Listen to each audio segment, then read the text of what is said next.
সাহস থাকলে গ্রেফতার করে দেখান। তাকে বলছি সাহস থাকলে গ্রেফতার করুন। মিঠুন চক্রবর্তী ন্যায্য কথা বলেছে, তাই জন্য পাকিস্তান থেকে দেখুন এখানকার জেহাদি শক্তিরা এখানে তারা যখন আঘাতপ্রাপ্ত হবে খুব স্বাভাবিক পাকিস্তান থেকে তাদের বন্ধুরা থ্রেট দেবে, এটা তো খুব স্বাভাবিক, এর মধ্যে অস্বাভাবিকতা কিছু নেই। মিঠুন চক্রবর্তী যে কথা বলেছেন সেটা ক্ষোভের বহিঃপ্রকাশ। হিন্দুদের কেটে গঙ্গায় ভাসিয়ে দেবে, এর কথা কি সবসময় চুপ করে হজম করা যায় নাকি? যা বলেছে বেশ করেছে। হিন্দু জাগরণ হচ্ছে বাংলায়, আটকাতে পারবে না। তাতে করে কোন জেহাদি শক্তি কে কি বললো কিচ্ছু এসে যায় না। কোনটাকে? মিঠুন চক্রবর্তী বা 100% যা বলেছেন বেশ করেছেন। বাপের বেটা তাই জন্য বলেছে, আবারও বলছি বাপের বেটা তাই জন্য বলেছে। আমাদের ধর্মের উপরে আক্রমণ হবে, আমাদের লোকেদের কেটে গঙ্গায় বাঁচিয়ে দেবে, আমরা কি চুপ করে বসে থাকবো? হিন্দু ধর্ম অত্যন্ত সহনশীল ধর্ম, কিন্তু আমাদের উপর আক্রমণ করলে তো চুপ করে বসে থাকতে আমরা শিখিনি। হোকগে যাক, তো এফআইআর করবে, যত খুশি করবে। জেহাদি শক্তিদের উদ্বুদ্ধ করার জন্য মমতা বন্দ্যোপাধ্যায় এগুলো অনেক কিছু করবে। মুখ্য যা বলেছেন মিঠুন চক্রবর্তী বেশ করেছেন, যা বলেছেন পূর্ণ সমর্থন। 600 মন্দির ভেঙেছে ওপারে, আর এপারে মমতা ব্যানার্জি দুর্গা ঠাকুরকে, কালী ঠাকুরকে নিরাপত্তা দিতে পারে।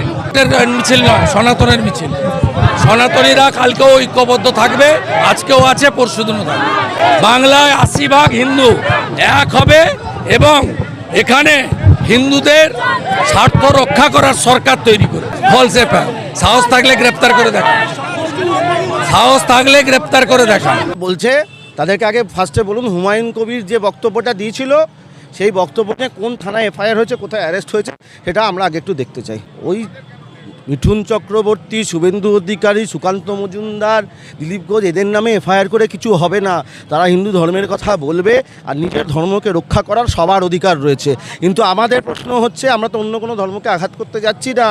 তাহলে যখন হুমায়ুন কবির কোনো স্টেটমেন্ট দিচ্ছে, এই রাজ্য প্রশাসন তার বিরুদ্ধে কী করেছে সেটা যদি আমরা জানতে পারতাম তাহলে সকলের ভালো লাগতো। যখন বলছে একটা রাজনৈতিক বোধহয় একজন এমএলএ, সে কী করে ওই রকম মন্তব্য করার পর সে বিধানসভায় যাচ্ছে আমি জানি না। সেই জন্যই তো বলছি হুমায়ুন কবিরের বিরুদ্ধে কী অ্যাকশান নেওয়া হচ্ছে সেটা তো বলতে হবে। সেটা তো আজকের দিনে দাঁড়িয়ে রাজ্য প্রশাসনকে সেই কথাটা তো বলতে হবে। রাজ্য প্রশাসন তো সেখানে দুটো জগন্নাথ, শুধু একটা ধর্মকে তেলিয়ে লাভ নেই তো। কোথায় রয়েছে তার মধ্যে আমার শুভেন্দুবাবুর থেকে শুরু করে জগন্নাথ চট্টোপাধ্যায় থেকে শুরু করে অমিত শাহজি সবার নাম তার মধ্যে ঢুকিয়ে দিয়েছে।